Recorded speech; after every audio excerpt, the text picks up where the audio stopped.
Please go ahead and start recording. Very good. Good morning, everyone.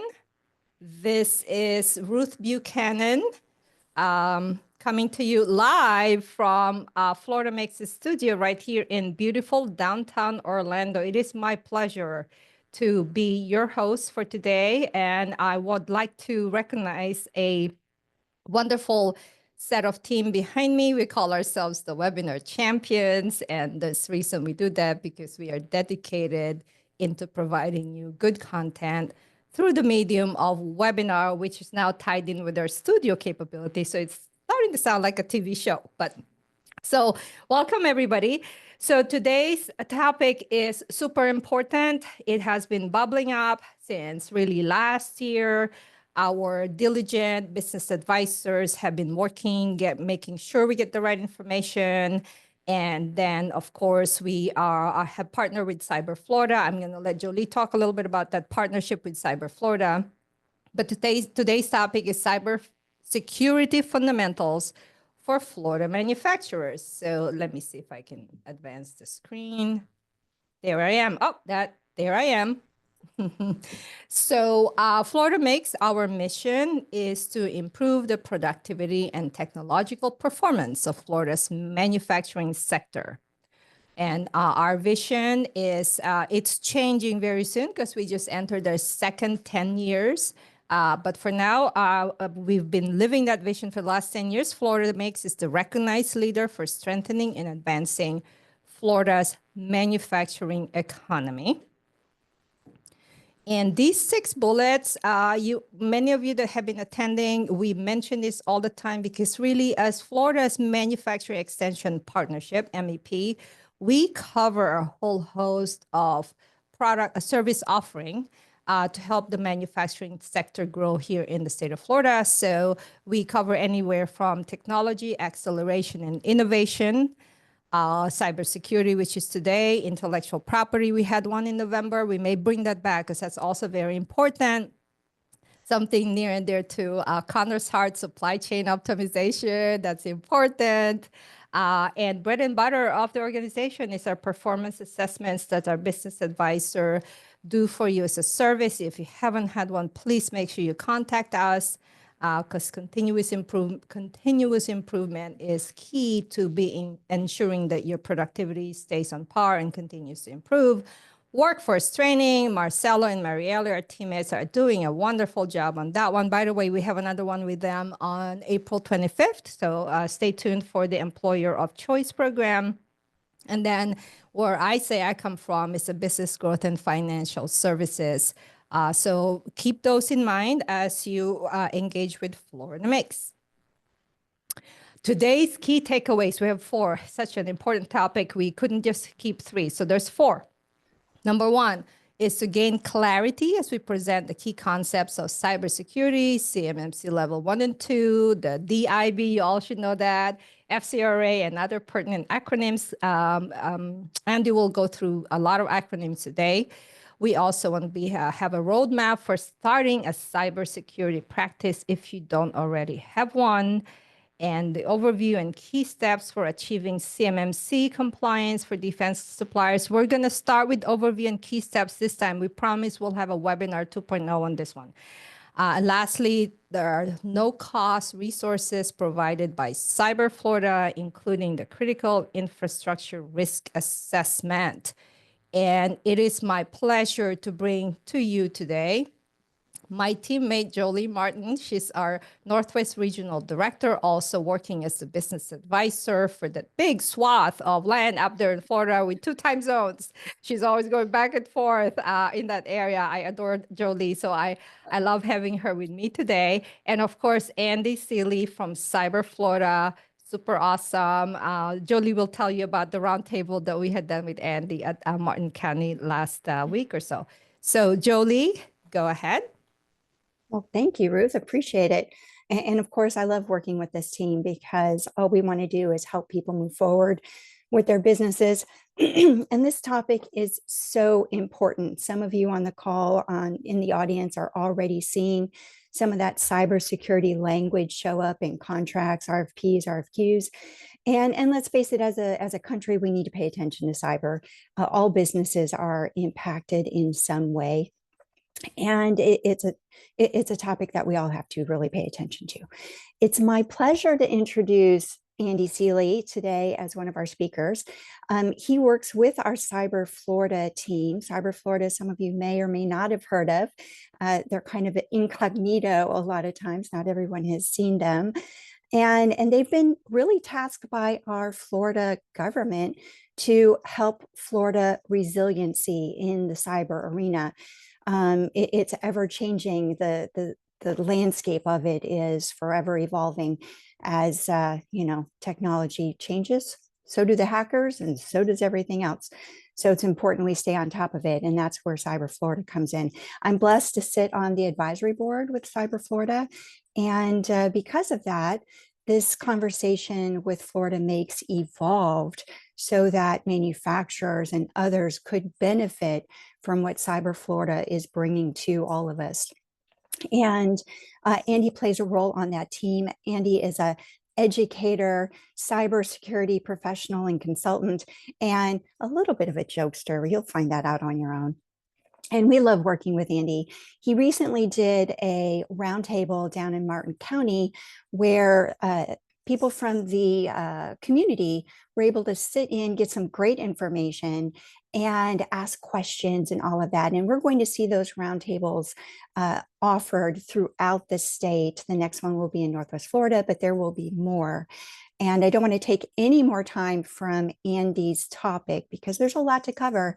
And Ruth has already explained we're going to have version 2 of this, the next step in this coming shortly because it is such a hot topic. So with that said, I'm going to go off camera and turn things over to Andy, and we're so happy to have him. Ruth and Jolie, thanks so much. And everybody, thank you for joining this today. Just to confirm, Ruth, how's the screen look? It looks good. All right.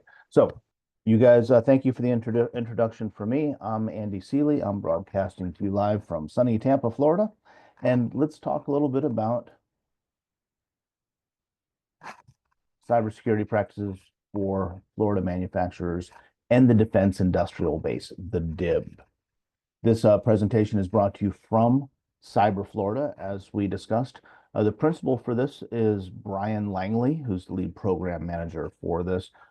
I am a consultant with Cyber Florida, and I am your presenter for today, but our contacts are here. So if you want to follow up with Brian about specific services that Cyber Florida provides, or if you just want to send me an email and stay in touch and ask some questions or just be friends, I'm happy to do that. Today, a rough overview outline of what we're going to do. We're going to talk about Cyber Florida. I'm going to introduce you to FUD, the fear, uncertainty, and doubt that many of you may be feeling in today's world. And then we'll build some confidence with a 3-step process, make a rudimentary roadmap to get started with cybersecurity if you haven't already. And then we're going to pivot into, well, the boring stuff, but the important stuff, contracts, cybersecurity maturity model certification, controlled unclassified information, and NIST Special Publication 800-171. In the end, I'm hoping that you'll understand the impacts of CMMC to your business. So this is our introduction to Cyber Florida.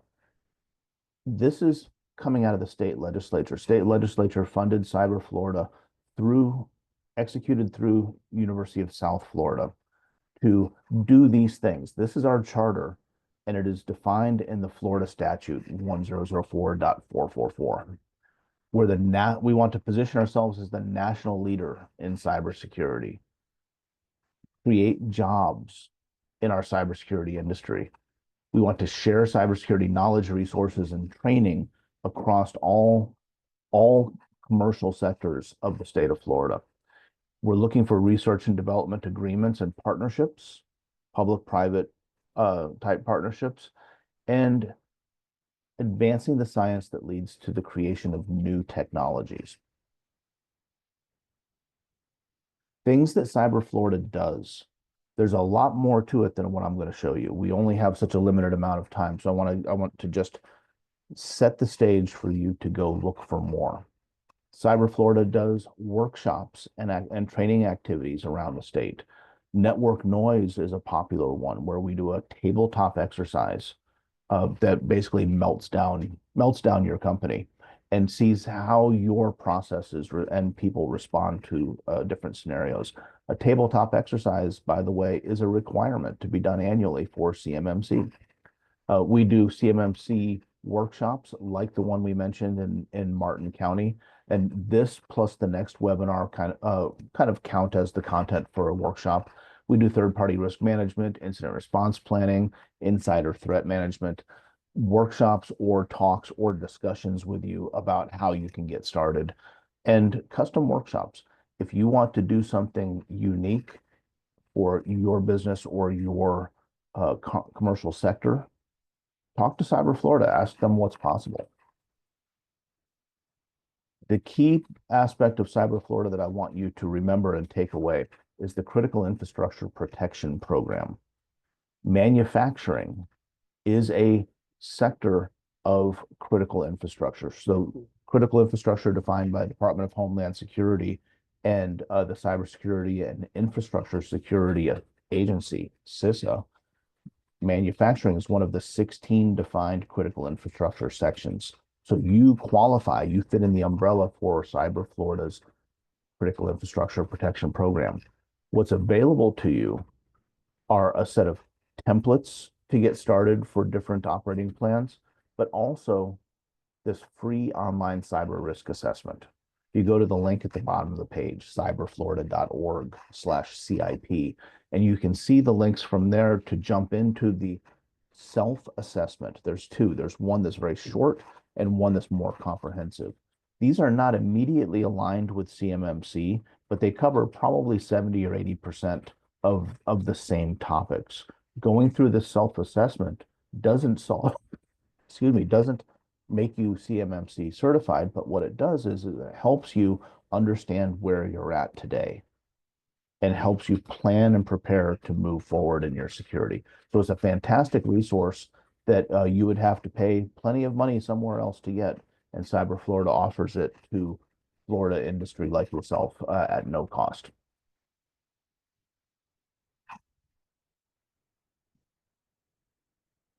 It's not October yet. We're still in just coming up on spring, but October's coming.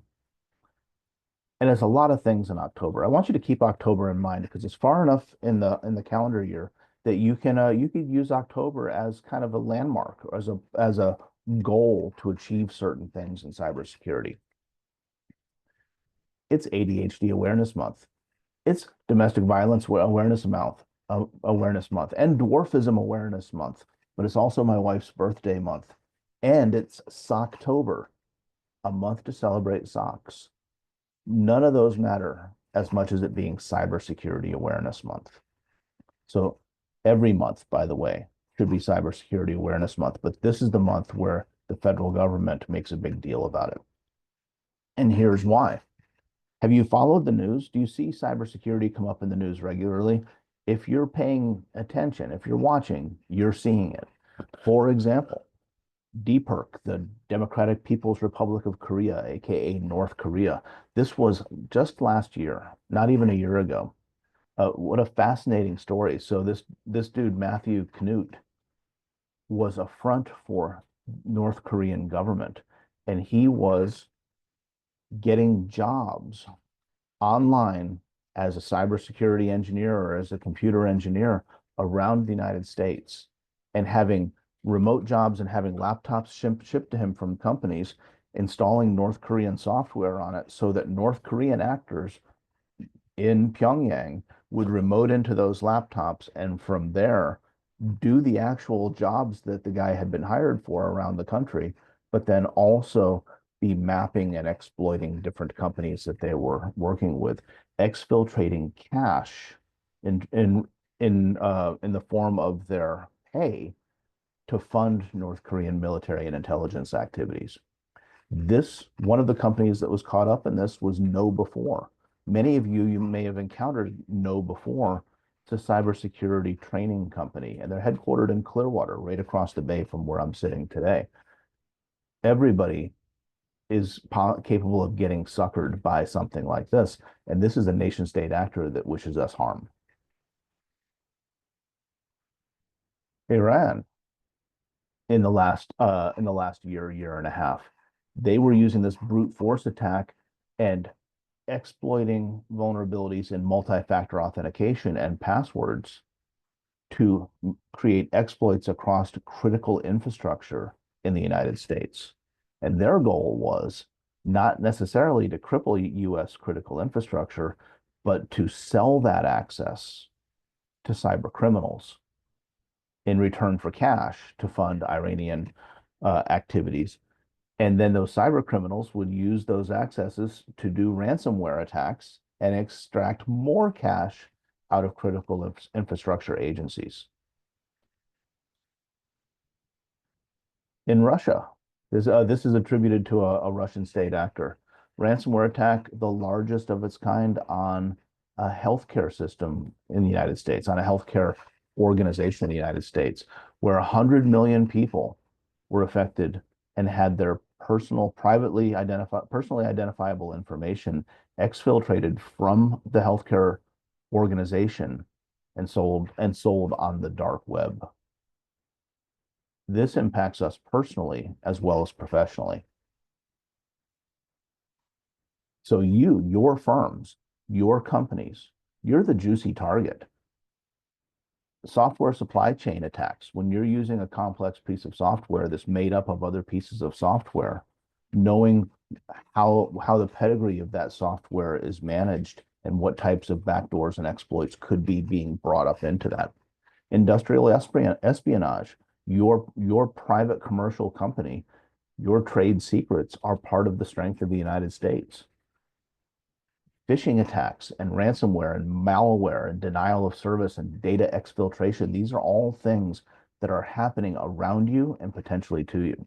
They're being done by hacktivists, people that are compromising computing systems just to make a point, or cyber criminals just to make money, or nation state actors to try to undermine the capabilities of the United States. So you need to know all these things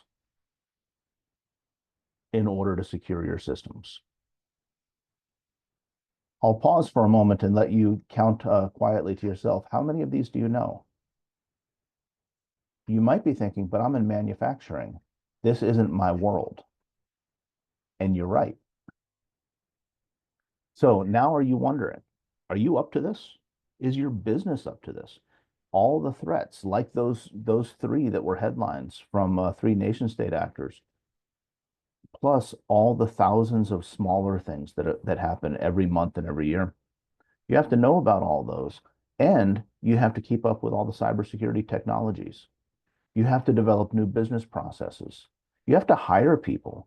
These estimates for salaries came out of some different salary calculators that I looked at earlier in the year. So these are not just numbers that I made up, but numbers that I went back and found other people's estimates for.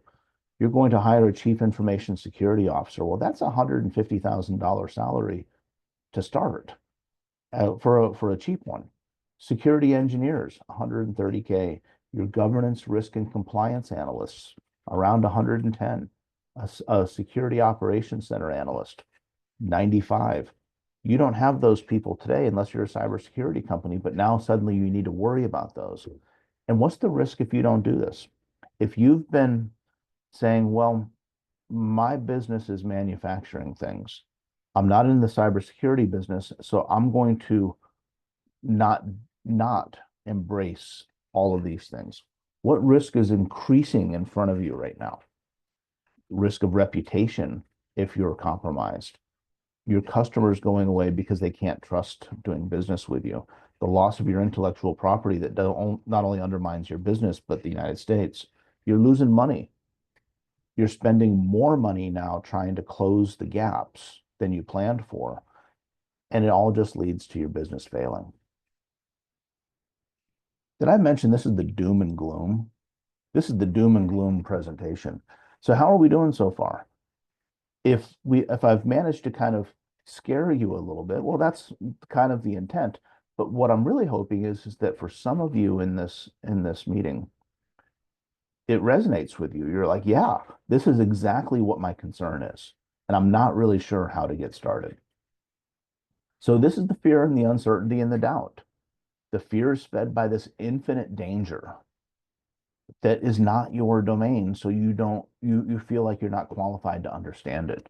The uncertainty, there's so much to know, and all the requirements. CMMC, it by itself is pretty complex, much less all the other things. And then you may doubt yourself. Is it even possible to do this? Should I change my business and work somewhere else? Or do I have to hire consultants that are going to take all my money and give me nothing in return? This is the FUD. Now I'm going to give you Etsy. Notice that it's one letter off from FUD, ETC. I think that's clever. It's not going to stick. It's not as clever as I think it is. But here's what I propose to you. And by the way, this is something that I made up. This is not an industry standard, this ETC. But the general concept of it is pretty common. First, examine your business. Understand what your business is, what's important to it. What are the risks your business faces? Examine your workforce. Who works for you? What are their knowledge, skills, and abilities, and how they contribute to the business? And what are your regulatory requirements specifically around cybersecurity? Then you have to transform your approach. If you don't have an approach, you have to create one. Choosing a path and executing on it in a methodical way is the only way to accomplish good cybersecurity practices. You have to take command.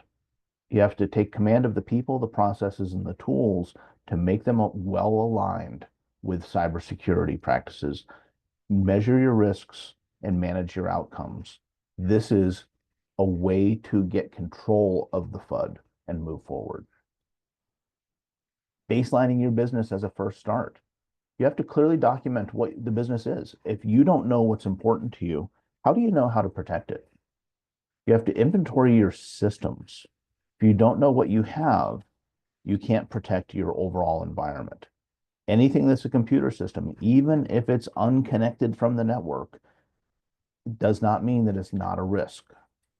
And there's more. We don't have time in this meeting to talk about that, but just because it's disconnected doesn't mean it's not at risk. You have to know who's in your organization, what their roles are, and what they know. If you don't know how people are using your systems and your data, then you don't know how to ensure that they're using it correctly. And I recommend, this isn't necessarily part of the common cybersecurity practices, but I recommend look at your salaries and your people. Do you have people that are undercompensated or inappropriately overcompensated? Because that kind of thing can be a source of what I call the simmering insider threat. Here's some easy things to get started right now. If you have never had a cybersecurity conversation in your business, say you're a small manufacturer and you manufacture things and your business is doing great, but you've never talked about cybersecurity, you have to create a culture of cybersecurity. And that culture starts with leadership. It starts with the tone and the pace and the example at the top. You have to put somebody in charge of it. If there's one person that's responsible for cybersecurity, then there's a place to focus on how you approach cybersecurity practices. Training, awareness training. Now, a lot of people that have to endure this make fun of it a little bit. Oh, I have to go do the training again. And it's the same thing every 3 months. It raises awareness of issues. It's really important. I actually, my mom doesn't know I do this, but I do regular cybersecurity awareness training for her all the time. And I don't call it that. I just tell her, hey, here's something you should be looking for. Oh, look what this thing that I found. Keeping the awareness across the staff. And setting up and encouraging a report a cyber issue. That's an easy thing to do. Put a poster on the wall. If you have a cybersecurity issue or a thought or a concern, talk to somebody. And then you have to separate business and personal activities. For a small business, that may be hard, but personal activities can create exploits and problems and vulnerabilities for professional systems. As soon as possible, all those things you can do today. You can, by the close of business today, do those things. These are a little bit harder, take a little bit longer. Separating elevated rights from functional user access in accounts is a basic fundamental cybersecurity practice. If you're a small business without anybody responsible for cybersecurity, you may not have done this. Enabling multi-factor authentication is one of the biggest things you can do to reduce your threats. It doesn't take away the threats, but it makes exploits against your system significantly harder. So enabling that, you can do that right now. Password length, complexity, and age policies need to be enabled. And then reviewing and updating or creating, if you don't have it, the documentation for your IT systems. Do you have a network diagram? Have you laid out how your enterprise works from an IT perspective? If you have not, then you don't know what your vulnerabilities are because you don't know what your capabilities are. Antivirus and firewalls at endpoints, not just for servers, but also for laptops and desktops. And then backup and recovery, having the ability to reconstitute your business after a failure is a key part of your business resilience. Now that you've got some momentum for creating a cybersecurity program where none existed before, I recommend that you look at frameworks. There are a lot of frameworks, and some are in highly regulated industries. Department of Defense is becoming a highly regulated industry. It's not yet, but it's going to be considered that. The price of doing business in defense is going to be CMMC. We're not talking about cost of CMMC in this webinar. We'll talk about it in the next one, but the cost is pretty high.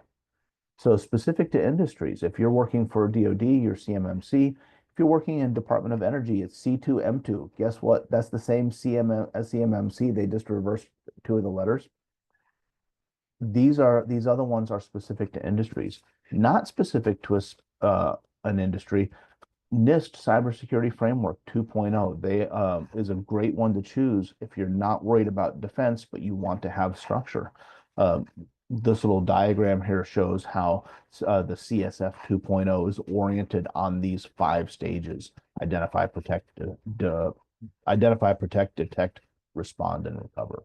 So choosing a framework gives you a way to go about working on cybersecurity that has been vetted and proven with hundreds and thousands of other people.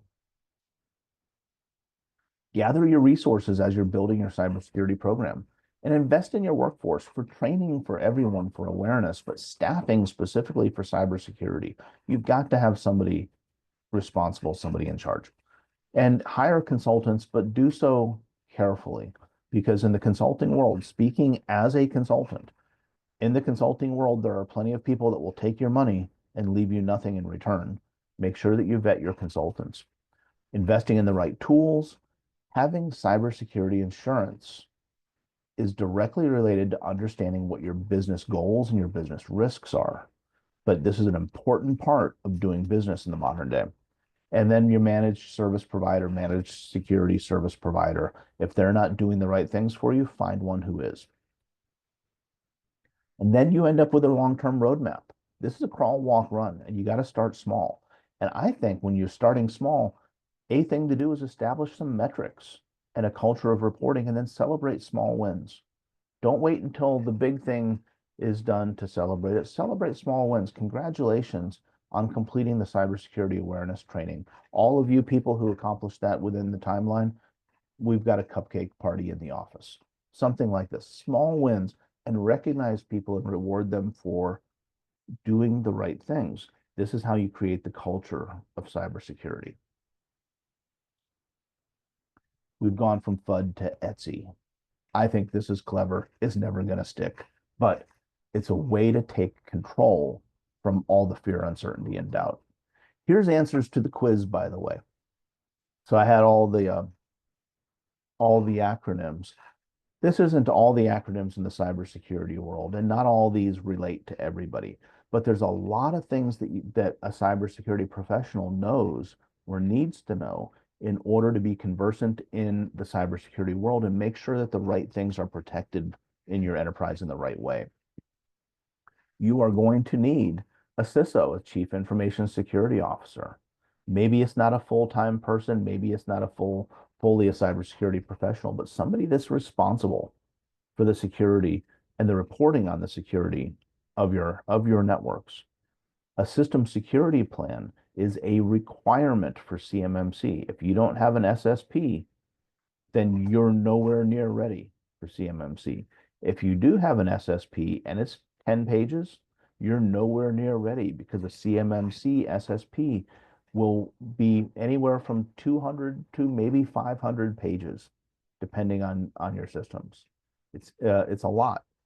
And then CMMC, the Cybersecurity Maturity Model Certification, is a thing that you need to know about if you're doing any business with the Department of Defense today, or if you're not working for doing Defense Department work, but you are contracting with the federal government outside of defense, it's coming for you too. It's also going to be a thing that gets implemented in the coming years in federal and civilian agencies. So now that we've gone through that, let's talk a little bit about the DoD CMMC, particularly for DIB manufacturers. Everything that I'll cover here is broadly applicable for CMMC, but we're really talking to you to manufacturing in the defense industrial base. If you really only have time for one slide, if you're going to print something out and put it in your pocket and go away from this call, I tried to put some facts on a page that you could print and carry around with you. The key points here: you already are expected as a defense contractor, already expected to be compliant with the guidelines from NIST, the National Institute of Standards and Technology, special publication 800-171. You're already expected to be compliant with that because your defense contracts have language in them from the DFARS. The DFARS contract language 252.204-7012 has been in contracts for the last decade, and it says thou shalt be compliant with NIST 800-171. Now what has changed is CMMC, as part of the federal regulation now, says thou shalt, with DFARS clause 252.204-7021.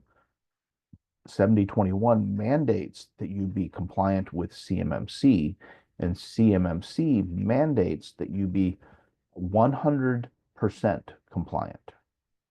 And it has to be validated by a third-party assessor. So it's the same thing as 7012, except that they're checking your homework, and they're not letting you have any get out of class early passes. 7012 would allow you to have a plan of action and milestones, a POAM, that would say, oh, I'll fix these things later. The new CMMC requirements say you can't fix them later. You have to have them 100% complete. So this is a very, very important thing. And that second from the bottom with a star, it's a third-party assessment, and it's required to do business. Defense contracts being put out starting literally last month with the DFARS language in the contract for 7021 will require you to have this before you can even bid. I want to let that sink in. Before you can bid, if you're not doing this and all of your work is going to be DFARS 7021 language going forward, you are out of business. The sky really is falling for a certain sector of DIB companies. Well, why is this, and why now? That's because you, the defense industrial base, you're a popular is very popular attack vector for nation state actors and hacktivists and cyber criminals to exfiltrate intellectual property and to undermine the capabilities of the United States, particularly the Department of Defense. This is a continuation of the cybersecurity hardening trends that started 15 years ago, 20 years ago even, and 10 years ago, as The NIST Special Publication 853 established the risk management framework for government systems, and then 171 established handling of controlled unclassified information for non-government systems, and now it's being enforced. It's really streamlining and standardizing how the Defense Department and the whole of government is handling and managing the cybersecurity impacts and risks created by doing business with contractors, vendors, and suppliers like us. At a glance, this is a formal framework for accountability. It's an enforcement of compliance. Now, I want to foot stomp on the NIST special publication. This is 800-171 revision 2. When you go to the NIST website and you go looking for 800-171, you're going to see that revision 2 is deprecated and revision 3 is current. Revision 3 adds 35-40% more work to the problem space for CMMC. Department of Defense is standardized on revision 2, so stick with 2. It's enforcing compliance of 171R2 and 171A, which is a set of objectives as well as controls, but it's specifically only on contractor-owned systems. If the issue is a government-owned system, even if it's government-owned and contractor-operated, that's governed by NIST Special Publication 853, which is not in the scope of CMMC. Specifically for contractor-owned systems, CMMC is about where and how you process controlled unclassified information, CUI. And we're going to dig into what that is here in just a moment. This applies to you regardless of the size of your business, regardless of what your business is. If you have a contract with a Defense Department agency, and that contract includes the DFARS language, 7021. If it does not include that, then you are not being required to be compliant with CMMC. So it's really important. It's a contract issue. If you provide services that manage government-owned networks, you're out of scope.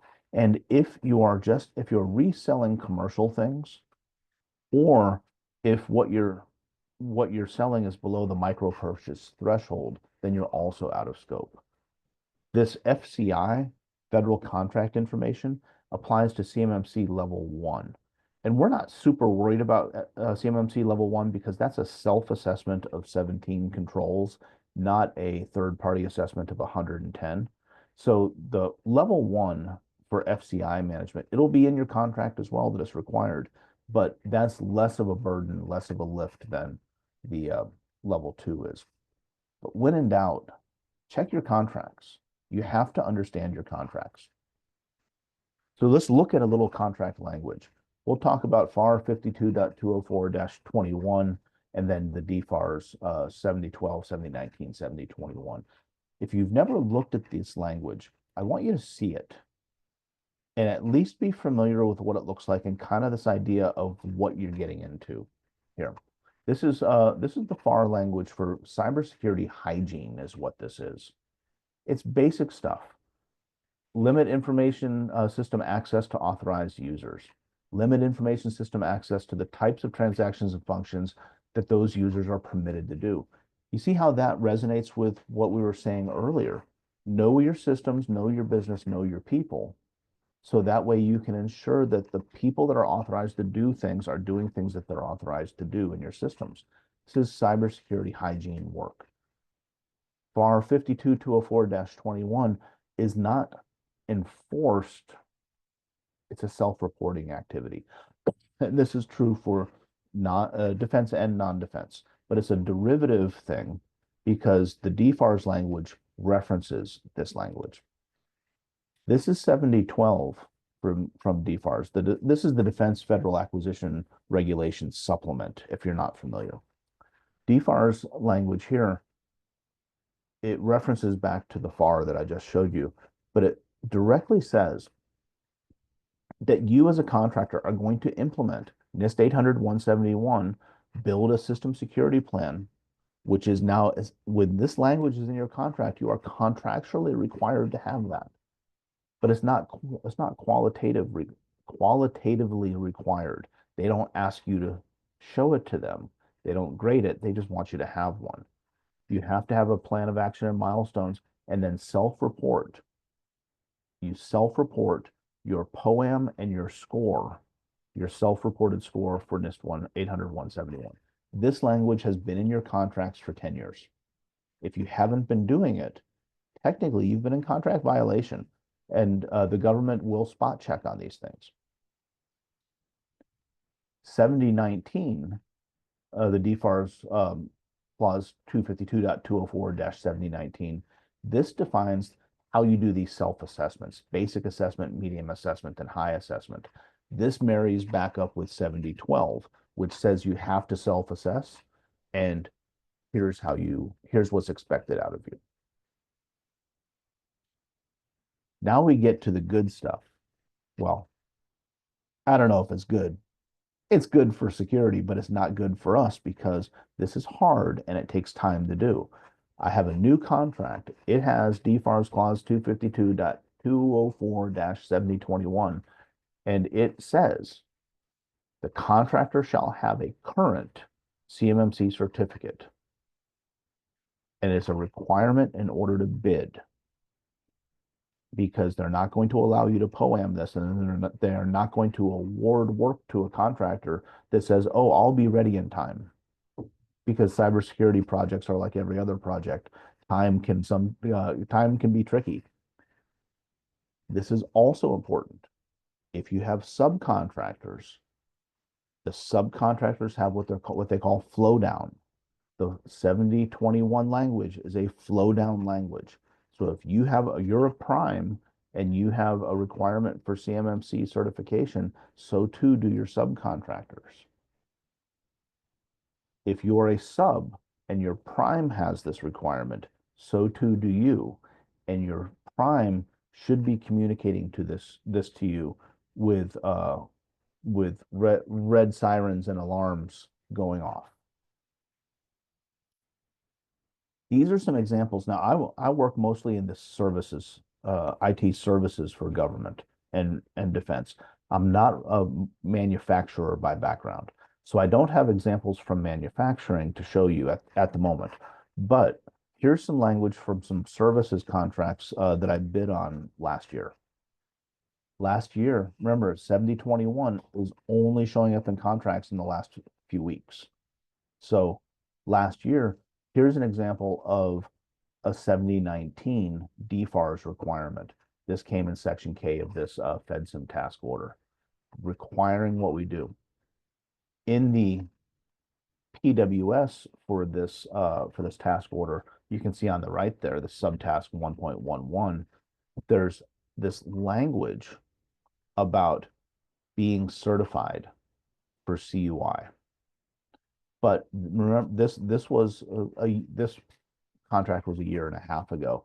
So the government, the acquisition shop for FedSim knew that this was coming, and they're using language to get us ready for it. Even though there's not a certification to be had, we shall have the capability to be certified.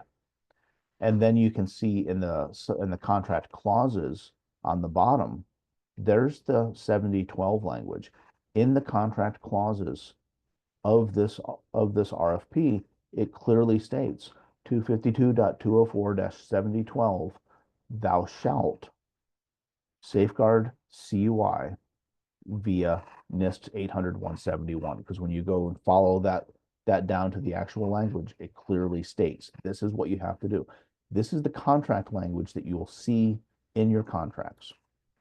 Here's another example. This was a NIWC Atlantic bid that I worked on last year. You can see on the top 7012. It's a requirement in the contract in the PWS. On the bottom left, here they mentioned requirements to be compliant with 800-171 Rev 1, which has got to be a typo. But that's the contract language. If you encounter this in an RFP or an RFQ, you should ask a question. you should push a question back up to the acquisition shop and say, are you sure? And then in that same paragraph, it says you're going to be compliant with DFARS 252-204-7012. On the upper right, more language for 7012. On the bottom right, you see that the government will mark any CUI. The government will mark. Now, if you've been working in this space already and you're already familiar with CUI, you may be chuckling and saying, yeah, right, sure they are, because they don't. Or when they do, they overmarket or they mismarket. This is a known big problem. The consistency of the government in how they handle CUI that impacts us. So let's have a quick look at what CUI is and 171 and CMMC levels. And Ruth, I'm going to run probably about 5 minutes. So Yes, that sounds good, Andy. We have some awesome questions already, but keep going. So defining CUI, what is this controlled unclassified information that gave birth to NIST 800-171?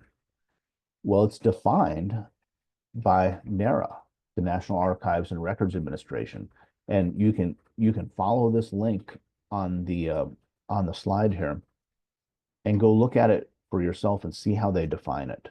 And they also have this nice little chart that I plagiarized from the archives.gov website, the blog, where they kind of break out FCI. It's not public, it's not for public release, but it's gotten these minimum security requirements. A subset of that is CUI, which is clearly marked and part of the families and categories of CUI that are defined by NARA.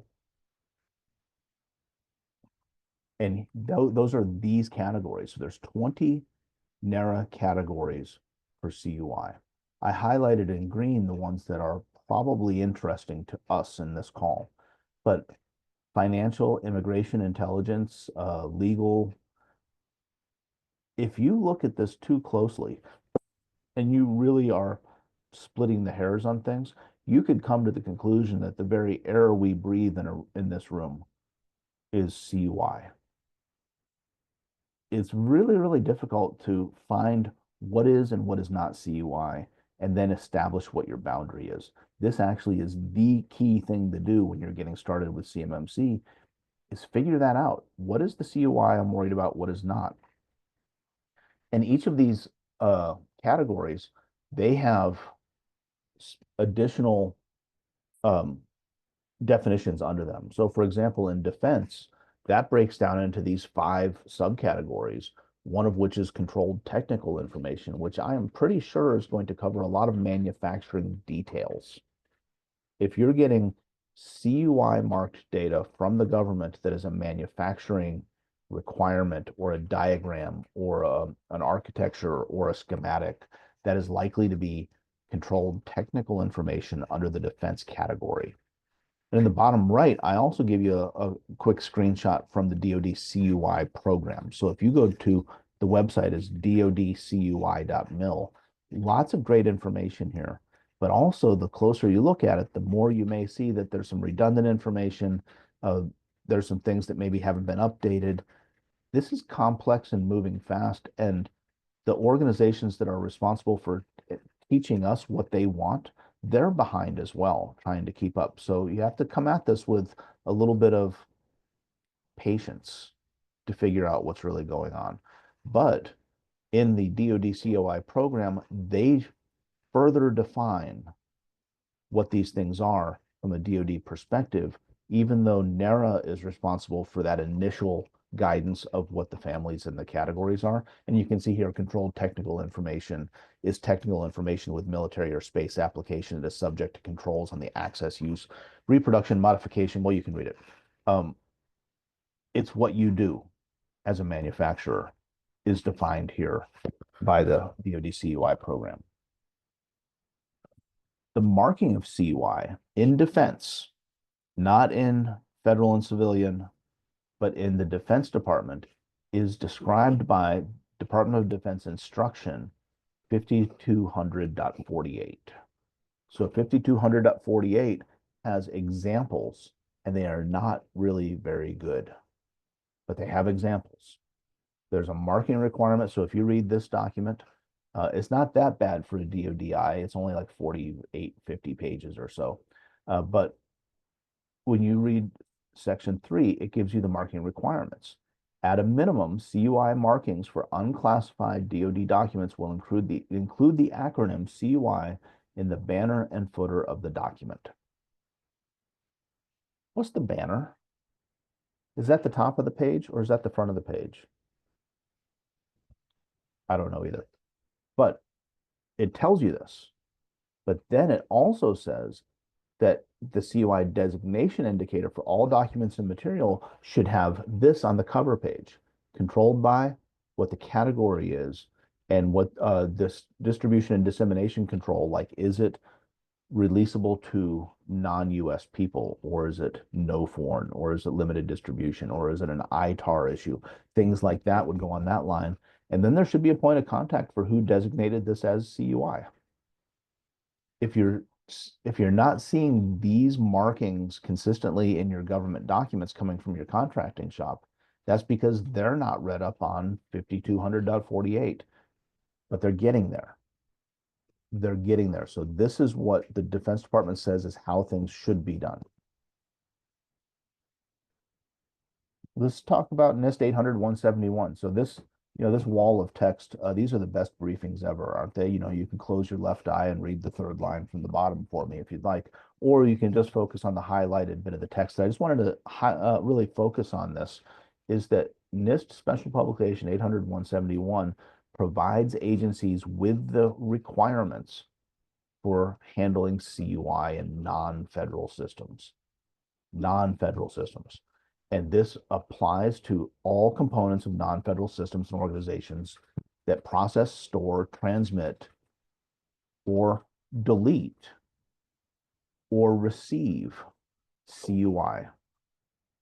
And it will be, these requirements, it says right here, is intended to be used by federal agencies in contract vehicles. So 800-171 is built specifically to give guidance on how to protect things in such a way that the contracting shops can use that guidance to enforce behaviors in the vendor suppliers and the contractors. Remember, you're looking at R2. I've got a link on the bottom here to R3, which is the current one. And then you go to that link, and on that page, it says supersedes R2, and you can go to it from there. It defines, Andy? Yes, ma'am? Go ahead. Is this your final slide, or do you have a couple more? Because we have questions to answer to. We're almost done. Okay. 110 controls, that's 110 things that you need to account for in your IT enterprise, and they're broken up into these 17 families. This is where it's defined. 171A is 320 assessment objectives for those 110 controls. So this is the thing that gets people. Your system security plan for CMMC has to account for how you achieve the 320 assessment objectives and how you satisfy the 110 controls. That's why it's a 300-page document. This is it. This is the last of substance. CMMC has 3 levels. A lot of people have this feeling of, well, I'll achieve level 1 this year, and then I'll get level 2 next year, and then I'll focus on level 3. But it's not like that at all. These are different things. So CMMC level 1 will be defined in your contract as your requirement if the only thing you have to protect in the conduct of this contract is FCI, federal contract information, and there are 17 controls in 800-171 you have to comply with. You self-assess and self-report.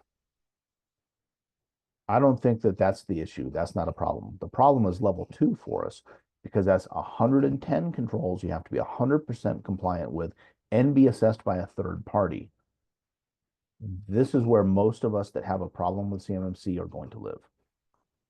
You don't get level 1 and then level 2. If you have a contract requirement for level 2, you get level 2. not level 1, then level 2. And then level 3 is a completely different program that is not active yet. When it's active, the government will be doing assessments, not third parties.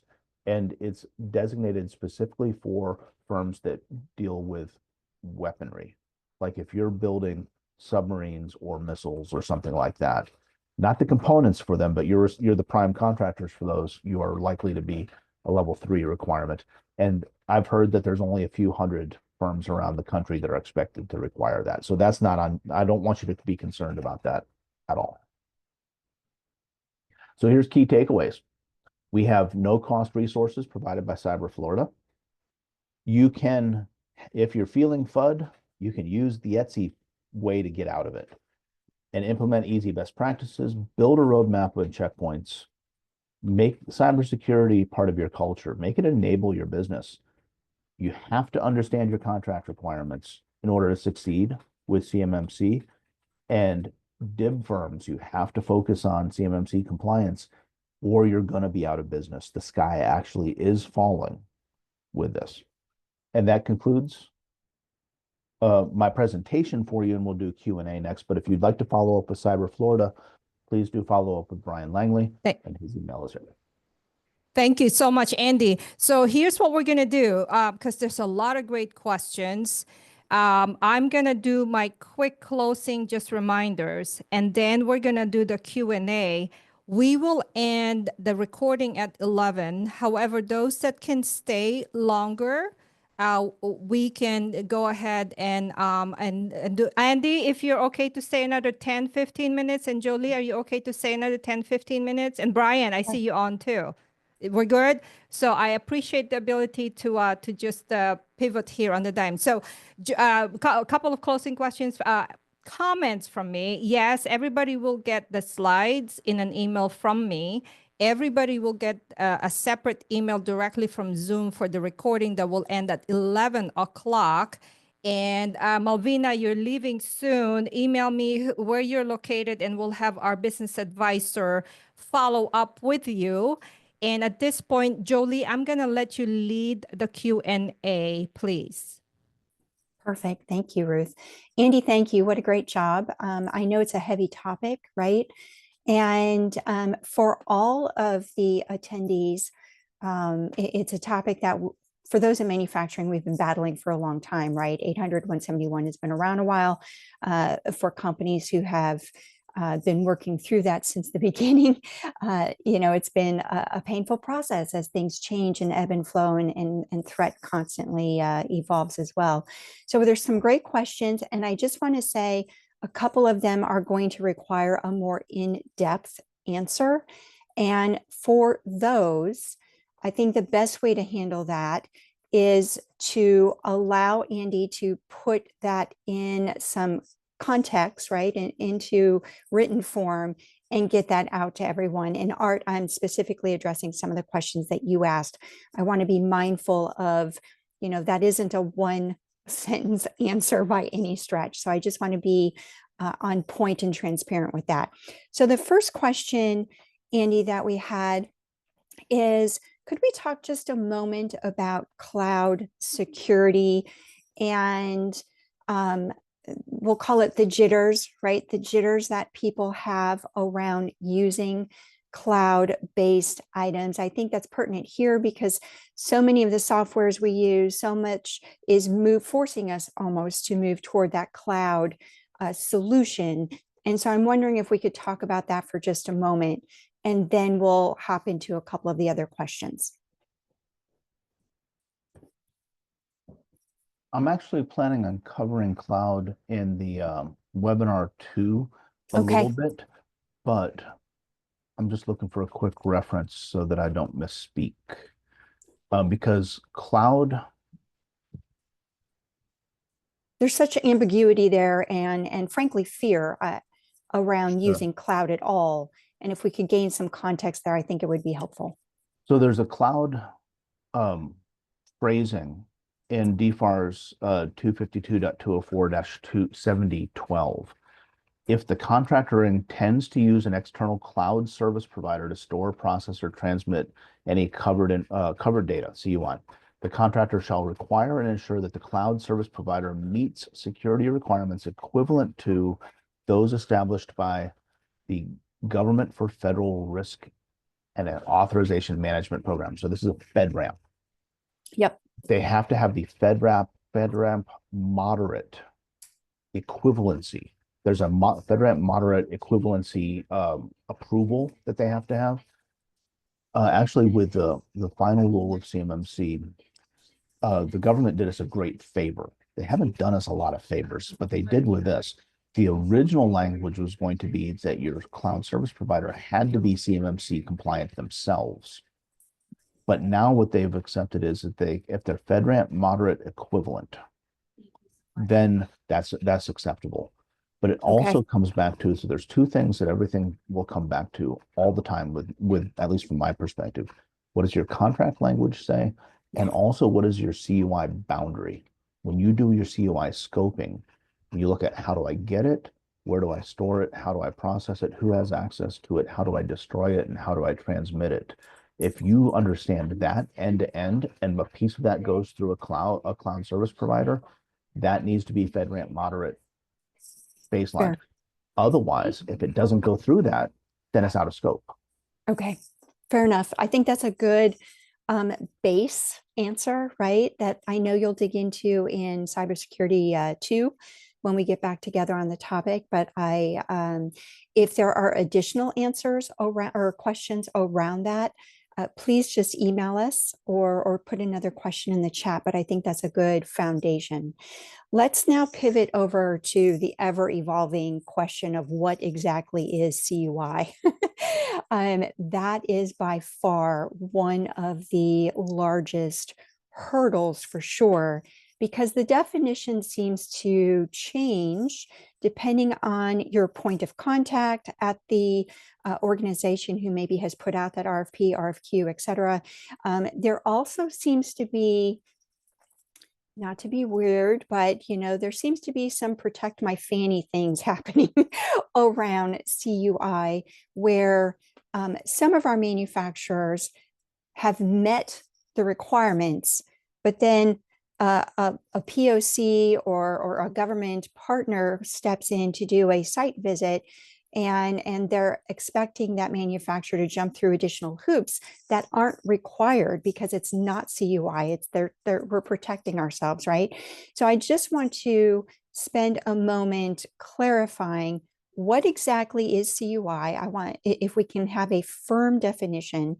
And then I also wonder if you have any insight on, should that partner come into our organization and say, no, you need to protect this, this, and this as CUI, but it's not CUI. Is there any precedent there on how to handle that? Firm definition is going to be the domain of NARA. So NARA says all these things are. And then how it's marked is going to be the domain of DoD with the DoD 5200.48. But so they're actually, this is, sorry, hold on, Andy. Someone is speaking behind the scenes. If they could put themselves on mute, please. We've run long here, and in my co-work place, another meeting has started. No worries. I'm sorry. So sorry about that.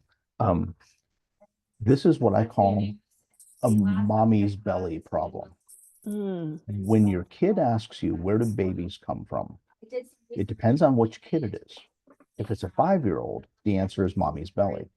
If it's your teenager, you have a different conversation, right? So it's how the question is asked becomes what the answer is. I think that the reason you're asking about CUI is because you have to get CMMC compliant and certified. The way you get certified is as a C3PAO, a certified third-party assessor, assesses you compared to the 800-171 controls and says you are compliant. If your C3PAO says you're good, that's a mommy's belly answer. It almost doesn't matter if this is, for example, a big question that I've had is, what about HR data? Because according to NARA, all the PII that I have in my HR system in my cloud SaaS HR system. The whole thing is CUI. And your SaaS providers for cloud, your Bamboo HR, they are not interested in going through this. So does that mean that I can't have HR anymore? Well, I asked a C3PAO. I asked a couple of them. When you do an assessment, is that in scope? And they said no. Yeah, because we don't, Got it. they don't Okay. So that's the mommy's belly answer. Yep. So certainly something that needs to continue to be peeled away and opened up for clarity purposes. And this is where, some of our, many of you on the call are aware of our advocacy efforts and things like that inside of Florida Makes, where we're trying to get, clarification on some of these things and push back where appropriate. I'm not going to dig into that today, but certainly something we need to collaborate on as we move into that. The second part of the question, though, Go ahead. about the government coming and inspecting the facility and saying that you have to do these things, I have zero personal experience with that. So I really can't answer that specifically. But from as a longtime defense contractor, I can tell you if it's not in my contract, you can't make me do it. Fair enough. Jolie, it's Ruth. I just want to interject that as we go through this cybersecurity webinars, we are lining up additional like a third-party provider perhaps could help with the second webinar and the C3PAO. So everybody still in the call, we're looking to bring that as well. So we get the concise, clear information on. We're getting into some real detailed questions here, everybody. And it's good. Thank you for asking the questions. We're here to help. And Brian is on the call with Cyber Florida. We could always tweak our programming with them as well. Thank you. Yeah. And what I love about the questions, Ruth, is that, our manufacturers and people in the community have very specific questions. They're aware, right? I think that's what we found with the roundtable in Martin County as well, is that they're aware. We're just not completely clear on how do we apply all of this? How does it really affect us? Because the businesses are so different, right? We have people on the call, small mom and pop businesses, and then we have people like Knights Armament and our buddy Art. So, and everything in between. So I think that becomes, how do we begin answering the question? I know Art has to hop off. He had some very specific questions. I think in this case, because of the depth of the answer that I'm expecting, it would be best for us to take that offline. When we start getting into cuts and having our suppliers, our sub people also within our own organization, but maybe a sister group or a sister department, it starts to muddy the water on where that clear definition is between the prime and the supplier. So I think there's a couple of questions that, as much as I would like to answer them here, the answer is going to be too deep, right? And I would rather write them down, get them to Andy, and then let's get those answers put together on paper so that we can send that out to everyone. And I want to honor everyone's time. Yes, and Art, I know that Russ is working with your IT guys, so we will continue to support them. And I want to recognize Brian. I see you. Do you want to say something?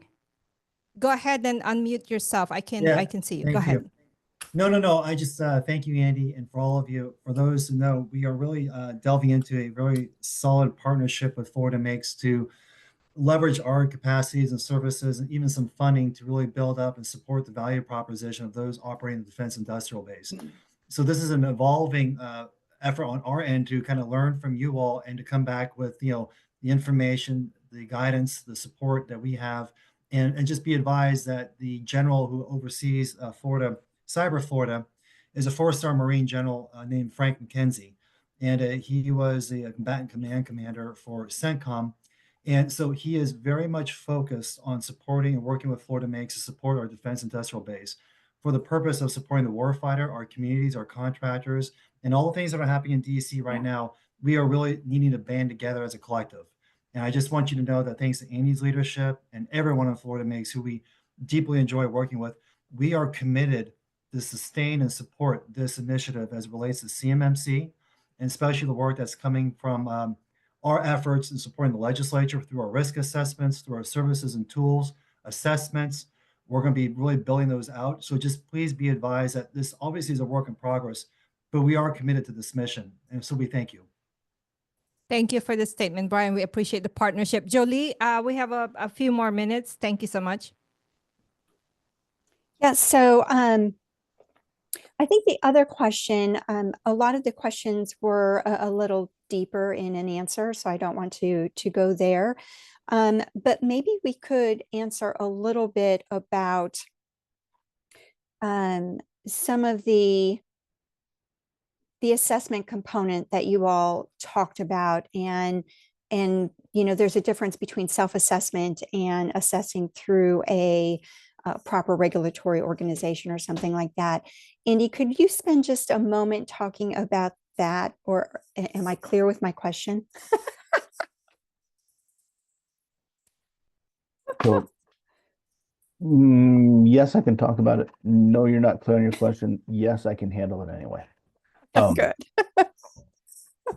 When we're talking about the assessment, what are you assessing? You're assessing the 110 controls from NIST 800-171, and you're assessing the 320 assessment objectives from 171A.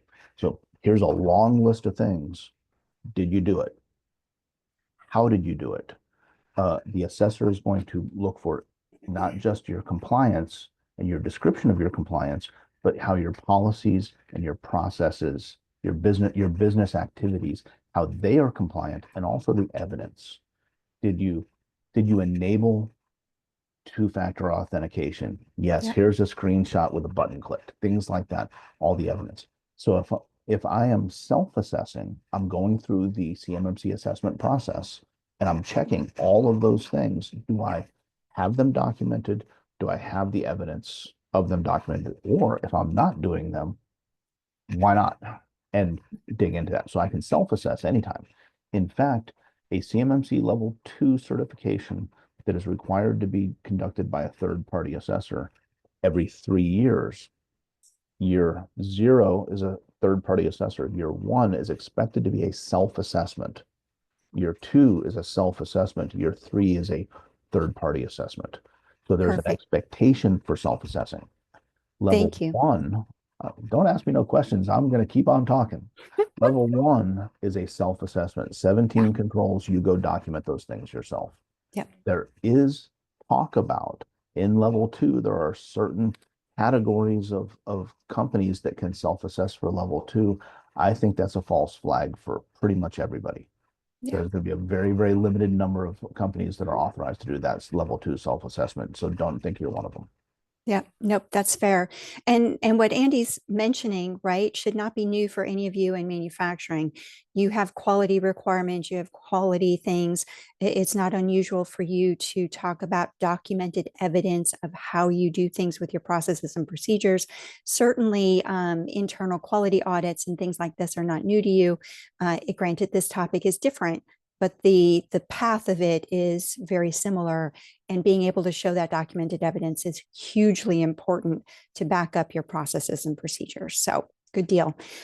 With that, I just want to make note of a couple of questions we're going to answer offline. We'll continue to dig into CUI, and that will be covered in session 2 of our cybersecurity training and the webinar to come. Of course, many of you already have that date. Ruth can touch base on that here in a moment. I do want to make sure that we cover the COTS system and how that applies. We had a slide that covered that very briefly. We're going to get an answer around some of that and how that works with CMMC. And then I do want to make sure that we answer, if our subcontractor is part of our organization internally, whether it's a sister department or however that works, does that work the same? Does that flow down work the same? My gut tells me it does. It doesn't matter if it's internal or external. If they're a sub, they still have to be able to show that they're compliant, but we will get that official answer out to everyone appropriately. I think that, I'll need, Jolie, I'll need to yeah. better understand what it means to be an internal sub. So when you're collecting the Agreed. question needs that fidelity because it kind of doesn't make sense. Nope, I've got you there. I've got you there. Um, with that, Ruth, I'm going to turn it back over to Okay. you so we can Yes. wind it up. Yes, thank you so much, Julie, Thank you. Andy, and Brian also for speaking. So I just want to, there was a question here. So this is just a beginning of an answer to, we hear everyone's cry for help. We heard it very clearly in Martin County, and we're doing several of these roundtables across the state. And in addition to help us understand what's really happening, this also help us fund this potentially expensive allocation that we never planned for. So the beginning question is, with the strong collaboration with Cyber Florida, we are putting together our resources, our expertise. We have some real experts on the team and our third-party providers. What form it will be eventually, we don't know yet because we're still working very well together to give that to you all. So I wanted to give that to this. Luis asked that question. So stay tuned. We are working hard behind the scenes to give that to you. So in closing, sorry we went over time, but I felt like we needed to do this. Thank you so much to Jolie for helping me co-host today's webinar. Huge thanks to Andy for bringing so much great information, needed information, and of course, support from Brian and Cyber Florida. Thank you for this. We will have a part 2 on Friday, April 11th. So make sure you register for that. And we hope we have fulfilled what we said we were going to fulfill for you to do the 4 key takeaways. I think we did. And we will do those follow-ups. Again, you will hear from me, separate email with the slides. You will hear from Zoom for the recording. And Andy, Julie, and I are going to work on some follow-ups. Brian, do you have any closing comments? No, we look forward to staying in touch with everybody. So thank you. Okay, great. Thank you, Brian. Thanks again to everybody. Have a wonderful Friday. We'll see you all in a couple of weeks. Bye-bye.